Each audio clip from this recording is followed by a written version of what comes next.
এক রাজ্যে গোপাল নামে এক অনাথ যুবক বসবাস করত। আপন বলতে এই সংসারে তার কেউ ছিল না। একজন মহাজনের বাড়িতে হাড় ভাঙা খাটুনি খেটে কোনো রকমে দুবেলা দুমুঠো অন্ন জুটত। একদিন রাতে গোপাল শুয়ে শুয়ে ভাবল, এইভাবে পরের গোলামি করে আর কতদিন চলবে? আমার তো পিছুটান বলতে কিচ্ছু নেই। তার চেয়ে বরং দেশে বিদেশে ঘুরে বেড়ানোই ভালো।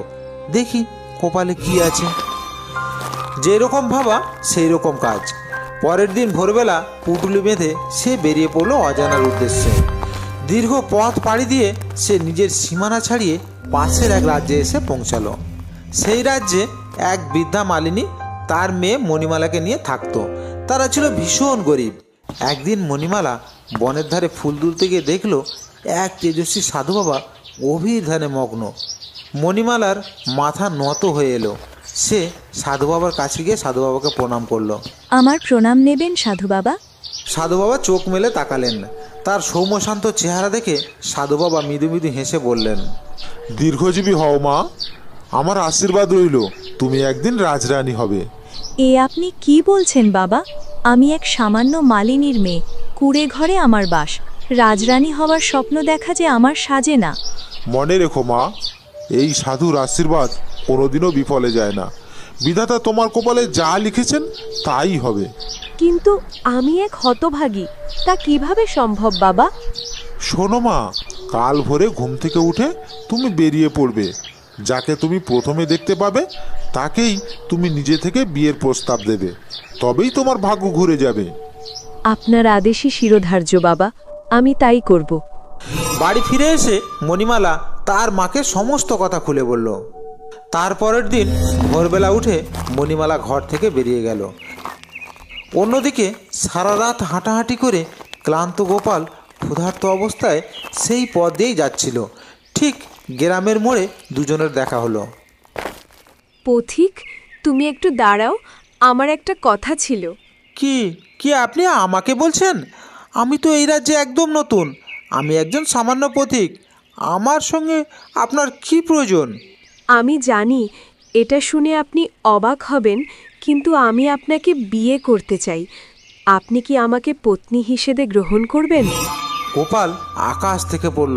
সে ভাবল, আমার মতো এক নিঃস্ব মানুষকে কেউ এভাবে আগ বাড়িয়ে বিয়ের প্রস্তাব দিতে পারে? এ তো বিশ্বাসই হয় না। এ তুমি কি বলছো কন্যা? আমার ঘর নেই, আমার অন্ন নেই। আমি তো নিজের ভাগ্য অন্বেষণ করে ঘর ছেড়েছি। আমাকে বিয়ে করে তুমি কি পাবে? সেসব আমি জানি না। এক সিদ্ধ পুরুষ আমাকে আদেশ করেছেন, আজ ভোরে যার দেখা পাবো তাকেই যেন জীবন সঙ্গী করি। আমি তার কথা ফেরাতে পারবো না। কিন্তু আমরা থাকবো কোথায় আর খাবো কি? তা নিয়ে ভাববার কি আছে? একটু কম ঘুমিয়ে কাজ একটু বেশি করলে একটা মানুষ যে কোনো জায়গায় খাওয়া পড়ার ব্যবস্থা করতে পারে। আচ্ছা ঠিক আছে, তাহলে এসো আমরা বিয়ে করি। তারপরে মণিমালা তার মার কাছ থেকে অনুমতি নিয়ে বনের ধারে একটা ছোট মন্দিরে গিয়ে তারা বিয়ে করলো। পরের দিন গোপাল মণিমালাকে নিয়ে তার বাড়িতে চলে গেল এবং তারা সুখেই দিনকাল কাটাতে লাগলো। এইভাবে কিছুদিন পার হয়ে গেল। একদিন ওই রাজ্যের রাজামশাই ওই পথ দিয়ে যাচ্ছিলেন। হঠাৎ রাজা মণিমালাকে দেখতে পেলেন। তাকে দেখে রাজা অবাক হয়ে গেলেন। এত রূপবতী কন্যা এখানে কি করে এলো? তারপরে ঘোড়া থেকে নেমে মণিমালাকে জিজ্ঞাসা করলো, কে তুমি? এখানে কোথা থেকে এলে? আমার নাম মণিমালা, আমার স্বামীর নাম গোপাল। এখানে আমার নতুন বিয়ে হয়েছে। এত সুন্দর রূপ তোমার, তা তুমি একটা চাষিকে বিয়ে করলে কেন? তোমার তো রাজরানী হওয়া দরকার ছিল। এমন ভালো কথা বলার জন্য আপনাকে ধন্যবাদ, কিন্তু আমার কাছে চাষি বরই ভালো। তার সঙ্গে আরও কিছুক্ষণ কথাবার্তা বলে মহারাজ ঘোড়া হাঁকিয়ে দিলেন। প্রাসাদে ফিরে মণিমালার কথা তার বারবার মাথায় আসতে লাগলো। সারা রাত তিনি ঘুমোতে পারলেন না। তিনি কেবলই ভাবছেন, মণিমালার মতো এমন রূপবতী আর তেজস্বী নারীকে কিভাবে নিজের করে পাওয়া যায়। লোকবল না, লোকবল দিয়ে হবে না। অর্থ না, অর্থ দিয়েও তাকে কেনা সম্ভব নয়। অবশেষে কোনো উপায় না দেখে পরের দিন সকালে তিনি তার ধূর্ত মন্ত্রীকে ডেকে পাঠালেন। মন্ত্রী, যেভাবেই করে হোক ওই চাষির বউকে আমার চাই। তুমি একটা পথ বার করো মন্ত্রী, নতুবা আমার আহার নিদ্রা সব ঘুচে যাচ্ছে। মহারাজ, ভয় পাবেন না। সরাসরি মণিমালার উপরে হাত দিলে প্রজারা হয়তো ক্ষেপে যেতে পারে। তার চেয়ে বরং বুদ্ধি নিয়ে কাজ হাসিল করতে হবে। আপনি এক কাজ করুন, ওই চাষি গোপালকে রাজবাড়িতে এনে কোনো একটা কঠিন কাজের হুকুম দিয়ে দিন। সে রাজবাড়ি সেবায় নিযুক্ত থাকবে। তাতে আমার কি লাভ হবে মন্ত্রী? লাভ তো অবশ্যই হবে মহারাজ, অবশ্যই হবে। দিনরাত এমনই অমানসিক পরিশ্রম করাবো যে সে খাটতে খাটতেই মারা যাবে। আর গোপাল মরলে তার বউ বিধবা হবে। তখন আর তাকে আপনার প্রাসাদে আনতে কোনো দ্বিধাই থাকবে না। বাহ বাহ বাহ বাহ মন্ত্রী, বাহ, তোমার দেখছি বুদ্ধির সীমা নেই। এই, কে আছিস? যা, আগে গোপালকে রাজপ্রাসাদে ডেকে নিয়ে আয়। আর হ্যাঁ শোন, আর একটা কথা, গোপালকে বলবি এই রাজবাড়িতে কাজ করতে হবে, আর তার বউকেও সঙ্গে আনতে বলবি। তারপরে পেয়াদারা গোপালের বাড়িতে গেলেন। শোনো গোপাল, তোমাকে রাজবাড়িতে কাজ করতে হবে, আর তোমার বউকেও রাজবাড়িতে নিয়ে যেতে হবে। তোমরা দুজন রাজবাড়িতে কাজ করবে আর ওখানেই থাকবে। আমি যাব না, তুমি যাও, সারাদিন সেখানে কাজ করবে, কিন্তু রাত হলেই বাড়ি চলে আসবে। ঠিক আছে প্রহরী, তাহলে মণিমালা বাড়িতেই থাক, আমি তোমার সঙ্গে যাব। চলো, আমি রাজামশাইয়ের কাজ করব। রাজামশাই যা কাজ বলবেন সব কাজ আমি করে দেব। গোপাল রাজবাড়ির দিকে চলতে শুরু করলো। তুমি একা কেন এসেছো? তোমার বউকে সঙ্গে আনোনি কেন? মহারাজ, তাকে কেমন করে ডেকে আনবো মহারাজ? তার তো নিজের সংসার আছে। ঠিক আছে, তাহলে তোমাদের দুজনের কাজ তোমাকে একাকে করতে হবে। কাজ না শেষ হওয়া পর্যন্ত কিন্তু তুমি বাড়িতে ফিরতে পারবে না। যা হুকুম করেন মহারাজ। সে কাজে হাত লাগায়, কিন্তু সন্ধ্যা হতেই দেখা গেল কি আশ্চর্য, সব কাজ সারা হয়ে গেছে। তা দেখে মন্ত্রী তাকে পরের দিন 4 গুণ কাজ দিল। গোপাল বাড়ি ফেরত গেল। কি গো, রাজবাড়িতে আজকের দিনটা কেমন কাটলো? বড্ড খারাপ কাজ গো। আমার ক্ষমতার চাইতেও বেশি কাজ দিয়ে ওরা আমাকে মেরে ফেলতে চায়। কাজ নিয়ে খিটখিট করো না। কাজ কতটা করেছো আর কতটা বাকি আছে তা দেখবার জন্য আগে পিছে তাকিও না। শুধু নিজের কাজ করে যাও, দেখবে সব ঠিক হয়ে যাবে। তখন গোপাল শুয়ে ঘুমিয়ে পড়ল। পরের দিন সকালে আবার কাজে গেল, আর কোনো দিকে না তাকিয়েই কাজ করে চলল। আর কি আশ্চর্য, সন্ধ্যা নাগাদ সব কাজ সারা হয়ে গেল, আর অন্ধকার হওয়ার আগেই গোপাল বাড়ি ফেরত এলো। প্রতিবারেই তারা গোপালের কাজ বাড়াতে লাগলো, আর প্রতিবারেই সে যথাসময়ে সমস্ত কাজ শেষ করে কুটিরে ফেরত যেত। এইভাবে 1 সপ্তাহ কেটে গেল। রাজামশাই দেখলো বেশি বেশি কাজ দিয়েও তাকে মারা যাবে না। তখন তারা তাকে এমন কাজ দিতে লাগলো যাতে দক্ষতা দরকার, কিন্তু তাতেও কোনো ফল হলো না। এইভাবে 2য় সপ্তাহ কেটে গেল। তখন রাজামশাই মন্ত্রীকে ডেকে পাঠালেন। তোমাদেরকে আমি কিসের জন্য পুষছি? 2 সপ্তাহ কেটে গেল, অথচ দেখছি তোমরা কিছুই করতে পারলে না। তোমরা কাজের চাপে গোপালকে কাবু করতে পারছো না। আমি প্রত্যেক দিন জানালা দিয়ে দেখি রোজ সন্ধ্যায় সে মনের সুখে গান গাইতে গাইতে বাড়ি ফেরত যায়। তোমরা কি আমাকে বোকা পেয়েছো? মহারাজ, পরিশ্রমের কাজ দিয়ে তাকে আমরা কাবু করতে চেষ্টা করেছি, কিন্তু কোনো কাজই তার কাছে কষ্টকর নয়। যেন ঝাঁটার এক বাড়িতেই সব কাজ সাফ করে দেয়। কিছুতেই তার ক্লান্তি আসে না। তখন তাকে আমরা এমন কাজ দিলাম যাতে তার দক্ষতা দরকার। ভাবলাম সে সব কাজ করার ক্ষমতা তার নেই, কিন্তু সে সব কাজও অনায়াসে করে ফেললো।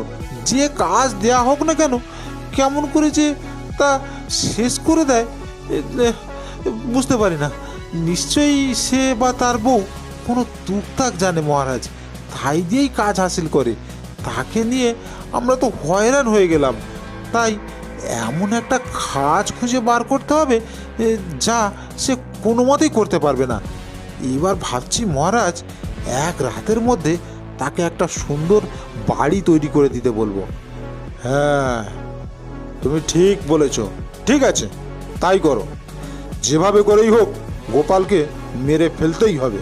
পরের দিন যথারীতি গোপাল রাজবাড়িতে এলো কাজ করতে। শোনো গোপাল, কাল সকালের মধ্যে সামনের ওই যে ফাঁকা মাঠটা দেখছো, ওখানে একটি সুন্দর বাড়ি তৈরি করে দিতে হবে। আর যদি সেই কাজ করতে না পারো বছাধন, তাহলে কিন্তু কথার অবাধ্য হওয়ার অপরাধে তোমার গর্দান নেওয়া হবে, মনে থাকে যেন।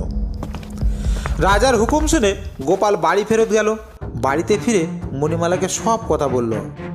বউ, তাড়াতাড়ি তৈরি হও, এখান থেকে আমাদের এক্ষুনি পালাতে হবে, নইলে বিনা দোষে আমাদের সর্বনাশ হবে। তুমি এত ভয় পাচ্ছ কেন? আর কেনই বা আমরা পালিয়ে যাব? ভয় না পেয়ে কি করি বলো তো? রাজার হুকুম, কাল একদিনের মধ্যে তার জন্যে একটি বাড়ি তৈরি করে দিতে হবে। আর যদি না পারি তাহলে আমার মাথা কাটা যাবে। এখন তো একটাই পথ খোলা আছে, সময় থাকতে এখান থেকে পালাতে হবে। চলো চলো, তাড়াতাড়ি এখান থেকে পালাই।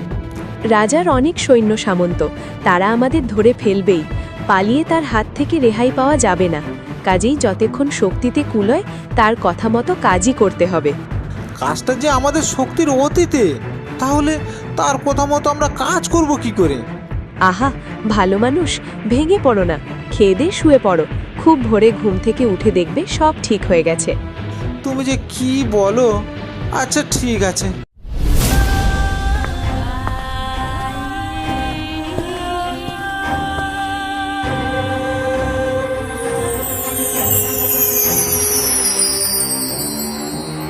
পরের দিন ভোরে বউ তাকে ডেকে তুলল। কি গো, ওঠো, গিয়ে দেখো তোমার বাড়ি তৈরি হয়ে গিয়েছে। হ্যাঁ হ্যাঁ, কি বলো? তাই নাকি? কিভাবে হলো গো? সবই তার ইচ্ছায়।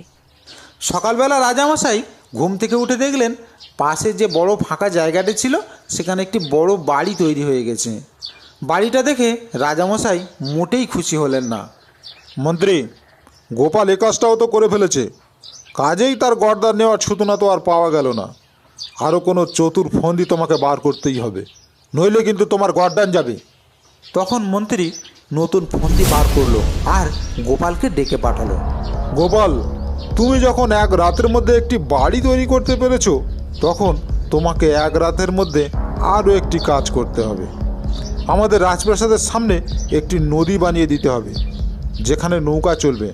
কাল সকালের মধ্যেই এই কাজটা কিন্তু হয়ে যাওয়া চাই, নইলে কিন্তু তোমার মাথা কাটা যাবে। মন্ত্রী মশাই, তা কি করে সম্ভব? মন্ত্রী মশাই, এ তো অসম্ভব। আমি করব কি করে?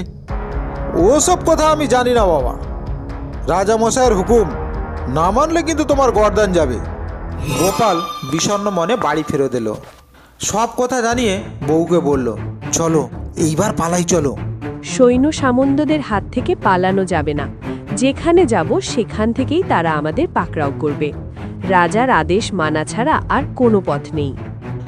এ কাজ কেমন করে করব? ভালো মানুষ ভেঙে পড়ে না। সকালে ঘুম থেকে উঠে দেখবে যথাসময় সব কাজ হয়ে গেছে।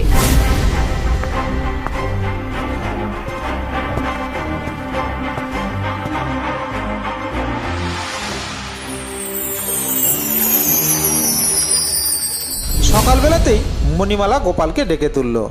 রাজবাড়িতে চলে যাও, কাজ সারা হয়ে গেছে।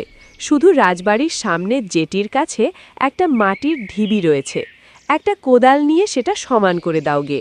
রাজা সকালবেলা ঘুম থেকে উঠে দেখলেন যেখানে নদীর চিহ্ন মাত্র ছিল না, সেখানে একটি বড় নদী বয়ে চলেছে। রাজামশাই তো পুরো অবাক হয়ে গেলেন, কিন্তু তিনি খুশি হলেন না, বরং গোপালকে দণ্ড দিতে না পারায় বড়ই বিরক্ত হয়ে উঠলেন আর ভাবতে লাগলেন, এমন কোনো কাজ নেই যে ওই গোপালকে জব্দ করতে পারে। এখন কি করা যায়? ঠিক আছে, মন্ত্রীকে ডেকে পাঠাই। মন্ত্রী, এমন কোনো কাজ খুঁজে বার করা গেল না যা গোপালের সাধ্যের বাইরে। আমরা যা বলি সে তা ঠিক ঠিক করে ফেলে। মহারাজ ওকে যতই কঠিন কাজ দেয়া হোক না কেন, ও তো সব শেষ করে ফেলছে, এটা তো ঠিকই। ওর দ্বারায় কোনো কিছুই অসম্ভব নয়। আপনি এক কাজ করুন, গোপালকে ডেকে বলুন যে তুমি অজানা দেশে যাও আর অজানা জিনিস নিয়ে এসো। এবার আর তার রেহাই নেই। সে যেখানেই যাক না কেন আপনি বলতে পারবেন যে সে ঠিক জায়গায় যায়নি, আর যেই জিনিস নিয়ে আসুক না কেন আপনি বলতে পারবেন সেটা ঠিক জিনিস নয়।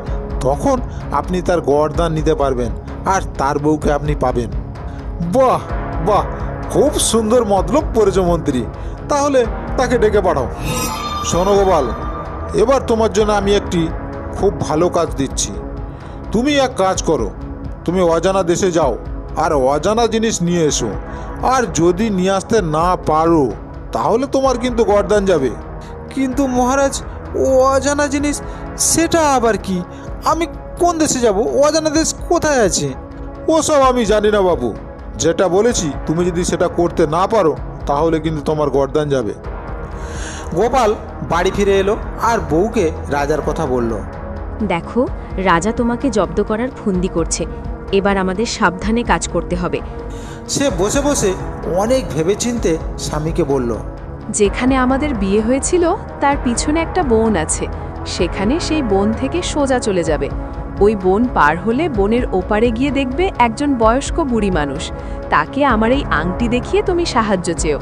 তিনি যদি কিছু দেয় তাই নিয়ে সোজা রাজবাড়িতে চলে যেও। আমি সেখানেই থাকব। এবার তাদের হাত থেকে আমার রেহাই নেই। তারা আমাকে জোর করে ধরে নিয়ে যাবে, তবে বেশি দিন রাখতে পারবে না। তুমি যদি তার কথা মতো সব কাজ করতে পারো তাহলেই তুমি আমাকে উদ্ধার করতে পারবে। তারপরে গোপাল যাত্রা শুরু করলো। অনেক পথ পার হয়ে শেষ পর্যন্ত একটা বনে এসে হাজির হলো গোপাল। সে দেখলো বনের মধ্যে একটি কুঁড়ে ঘর, আর সেই কুঁড়ে ঘরে একটি থুরথুরে বুড়ি। বুড়িটি গোপালকে দেখেই চেঁচিয়ে উঠল, কে রে তুই? এখানে এসেছিস কেন? দিদিমা, বউ এটা দিয়েছে আর এটা আপনাকে দেখাতে বলেছে। গোপাল সারা জীবনের বৃত্তান্ত তাকে বলল। কি করে মণিমালাকে বিয়ে করলো, কেমন করে সংসার পাতলো, কি কাজ করত, আর রাজবাড়িতে কি করেছে, কেমন করে রাজার হুকুমে ঘর তৈরি করেছে, নদী বানিয়েছে। আর রাজামশাই এবার তাকে অজানা জিনিস আনতে বলেছে। দিদিমা সব কথা মন দিয়ে শুনলো আর নিজের থেকেই বলল, এবার সময় হয়েছে। ঠিক আছে বাচ্চা, এখানে বস, তোকে কিছু খেতে দেই। বুড়ির খাবার খাওয়ার পরই গোপাল অনুভব করলো তার শক্তি অনেক গুণ বেড়ে গেছে। এটা আমাকে কি খাওয়ালে দিদিমা? এই খাবার খাওয়ার পরই আমার শক্তি মনে হচ্ছে অনেক গুণ বেড়ে গেছে। এই আশ্চর্য খাবার! এই খাবারই মণিমালা খেত। তাই জন্য মণিমালা অনেক অসম্ভব কাজ সম্ভব করার ক্ষমতা হয়েছিল। কিন্তু একদিন মণিমালার মা মণিমালাকে আমার কাছ থেকে নিয়ে চলে যায়। সেখান থেকে আমি একাই থাকি। মণিমালার সঙ্গে তোমার বিয়ে হয়েছে শুনে আমি খুব খুশি। এবার তোমাকে একটা কথা বলি, মন দিয়ে শোনো। হ্যাঁ হ্যাঁ হ্যাঁ, বলো দিদিমা। আমার ঘরের বাইরে একটি নৌকা আছে। ওই নৌকাটি হাওয়ায় চলে। ওই নৌকায় চড়ে হাওয়ায় ভর করে তুমি যেদিকে খুশি যেতে পারবে। তবে হ্যাঁ, এই নৌকাতে যদি কোনো অসৎ লোক ওঠে তাহলে এই নৌকা তাকে নিয়ে গিয়ে মাঝ সমুদ্রে ফেলে দেবে, আর সে লোক সমুদ্রের জলে ডুবে মারা যাবে। তারপরে আপনার হতেই ওই নৌকা আবার যার নৌকা তার কাছে ফেরত আসবে। ওই নৌকাটা আজ থেকে আমি তোমাকে দিলাম। তুমি এটা নিয়ে যাও, নিয়ে গিয়ে রাজামশাইকে দাও। তারপরে দেখো কি হয়।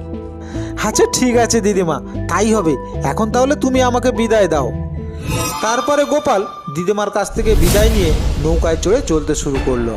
নিজের রাজ্যে পৌঁছে গেল, বউয়ের সঙ্গে দেখা করতে গেল, কিন্তু তাকে বাড়িতে পেল না। সে চলে যাবার পরের দিনই রাজামশাই তাকে জোর করে ধরে নিয়ে গেছে। কাজেই গোপাল রাজবাড়ি থেকে চলতে শুরু করলো। নমস্কার মহারাজ। যে লোক অজানা দেশে গিয়েছিলেন তিনি অজানাকে নিয়ে ফিরে এসেছেন। তাকে পরের দিন আসতে বলো। রাজামশাইকে গিয়ে বলো, তিনি যা চেয়েছিলেন আমি তাই নিয়ে এসেছি। হয় তিনি আমার কাছে আসুক, নইলে আমি তার কাছে যাব। রাজামশাই আর মন্ত্রীমশাই বেরিয়ে এলেন। বলো, তুমি কোথায় গিয়েছিলে? গোপাল রাজামশাইকে সমস্ত কথা খুলে বলল, কিন্তু বুদ্ধিমত্তার সাথে নৌকার সেই আসল গোপন গুণটির কথা চেপে গেল। সে জানতো রবি রাজা ও মন্ত্রীর মনে মনে কি চলছে। আচ্ছা বেশ, অজানা আশ্চর্য নৌকাটি এখানে নিয়ে এসো। মহারাজ, আমি শুনেছি আপনি মণিমালাকে রাজপ্রাসাদে ধরে এনেছেন। আপনি তাকে ছেড়ে দিন, তারপরে আমি নৌকাটি নিয়ে আসছি। মণিমালাকে আমি অবশ্যই ছেড়ে দেব, তার আগে তুমি অজানা আশ্চর্য নৌকাটি আমার কাছে নিয়ে এসো। গোপাল নৌকাটি আনতে গেলেন। তখন মন্ত্রীমশাই রাজার কানে বিষ ঢালতে শুরু করলেন। শুনুন মহারাজ, এই নৌকাটি আপনি নিজের দখলে নিন। আর মণিমালাকে তো আমরা আগেই বন্দি করে রেখেছি। নৌকাটি হাতে পেলেই আমরা গোপালকে পথের কাঁটা হিসাবে সরিয়ে দেব। তারপর মণিমালাও আপনার, আর ওই হাওয়ায় চলার নৌকাটাও আপনার। যেখানে খুশি আপনি সেখানে উড়ে যেতে পারবেন। হ্যাঁ, তুমি ঠিক কথা বলেছ মন্ত্রী, কিন্তু এই নৌকা যে হাওয়ায় ওড়ে তার প্রমাণ কি? ওসব আপনি চিন্তা করবেন না মহারাজ। আগে তো গোপাল আসুক, ওর কাছ থেকেই সব কিছু আমরা জেনে নেব। প্রয়োজনে আমরা দুজনে মিলে একসঙ্গে চড়ে পরীক্ষা করে দেখে আসব নৌকাটি কীরকমভাবে হাওয়ায় ওড়ে। কিছুক্ষণ পরে গোপাল নৌকাটি নিয়ে রাজার সামনে এসে হাজির হলো। মহারাজ, এই নিন সেই আশ্চর্য নৌকা, এর গুণের শেষ নেই মহারাজ। তা গোপাল, এই নৌকাটি চলে কি করে? এর না আছে পাল, না আছে দাঁড়। মন্ত্রী মশাই, এই নৌকাটি চলে মনের ইচ্ছায়। আপনি শুধু এতে বসে বলবেন, নৌকা আমায় নিয়ে চলো, তারপর জায়গার নাম বলবেন, আর এটি সঙ্গে সঙ্গেই আপনাকে উড়িয়ে সেইখানে নিয়ে চলে যাবে। তখন মন্ত্রীর প্ররোচনায় রাজামশাই আর দেরি করলেন না। তিনিও মন্ত্রী মিলে নৌকায় চেপে বসলেন। নৌকা নৌকা, আমাদের পুরো রাজ্যটা একবার তুমি ঘুরিয়ে দেখাও। রাজার আদেশ পাওয়া মাত্রই নৌকাটি এক ঝটকায় মাটি ছেড়ে আকাশে উঠে পড়ল। রাজ্য ছাড়িয়ে যখন নৌকাটি দ্রুত অজানার দিকে ছুটে চলতে শুরু করলো, তখন রাজা ও মন্ত্রীর বুক ধরপড় করতে লাগলো। উরি উরি উরি বাবা, উরি বাবা, এ কি হচ্ছে? নৌকা থামো থামো থামো থামো! ওরে মন্ত্রী মন্ত্রী, আমরা তো রাজ্য ছাড়িয়ে অনেক দূরে চলে এসেছি। আরে নৌকা নৌকা নৌকা, আমাদের আমাদের এখনই প্রাসাদে ফিরিয়ে নিয়ে চলো, আমরা আর আগে যাবো না। কিন্তু নৌকা তখন অন্য মেজাজে।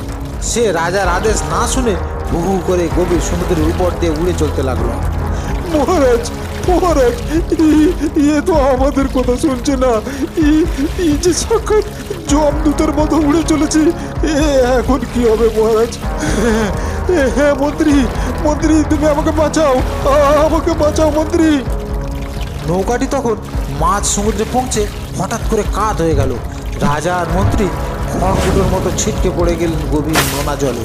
আর তাদের সেখানেই রেখেই শূন্যে নৌকাটি তীরের বেগে আবার গোপালের কাছে এসে উপস্থিত হলো। গোপাল জানতো এবার তাকে কি করতে হবে। সে দ্রুত প্রাসাদের ভিতর ঢুকলো আর মণিমালাকে খুঁজতে লাগলো।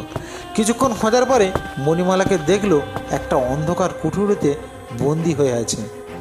সেখান থেকে মণিমালাকে উদ্ধার করলো গোপাল। আর এদিকে রাজা ও কুচক্রী মন্ত্রীর মৃত্যুর খবর দ্রুত রাজ্যে ছড়িয়ে পড়ল। প্রজারা আগে থেকেই রাজা ও মন্ত্রীর অত্যাচারে অতিষ্ঠ হয়েছিলেন। গোপালের বুদ্ধিমত্তা আর সাহসের কথা শুনে সবাই তাকে ধন্য ধন্য করতে লাগলো। সবাই মিলে তাকে ওই রাজ্যের রাজা করে দিলেন। গোপাল হলেন সেই রাজ্যের নতুন রাজা, মণিমালা হলেন রাজলক্ষ্মী রানী। সাধু বাবার সেই কথা সত্য হলো। রাজ্যে নেমে এলো শান্তি আর খুশির জোয়ার।